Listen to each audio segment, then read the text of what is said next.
ठाकरेंच्या शिवसैनिकांनी शपथ घेतली आहे। निवडणुकीतील निष्ठा सिद्ध करण्यासाठी शपथ घेण्यात आली आहे। रत्नागिरीतल्या पीर बाबर शेख दर्ग्यात शपथ घेण्यात आली आहे। निवडणुकीत निष्ठेने काम न केल्याचा आरोप करण्यात आला होता। रत्नागिरी विधानसभा निवडणुकीतील निष्ठा सिद्ध करण्यासाठी ठाकरेंच्या शिवसैनिकांनी ही शपथ घेतली।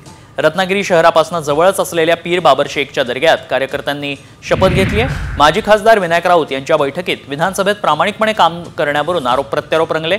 त्यामुळेच आपली निष्ठा सिद्ध करण्यासाठी ठाकरे सेनेच्या कार्यकर्त्यांनी दर्ग्यात शपथ घेतली आहे।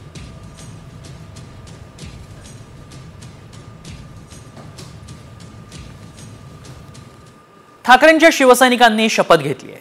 निवडणुकीतील निष्ठा सिद्ध करण्यासाठी शपथ घेण्यात आली आहे। रत्नागिरीतल्या पीर बाबर शेख दर्ग्यात शपथ घेण्यात आली आहे। निवडणुकीत निष्ठेने काम न केल्याचा आरोप करण्यात आला होता। रत्नागिरी विधानसभा निवडणुकीतील निष्ठा सिद्ध करण्यासाठी ठाकरेंच्या शिवसैनिकांनी ही शपथ घेतली।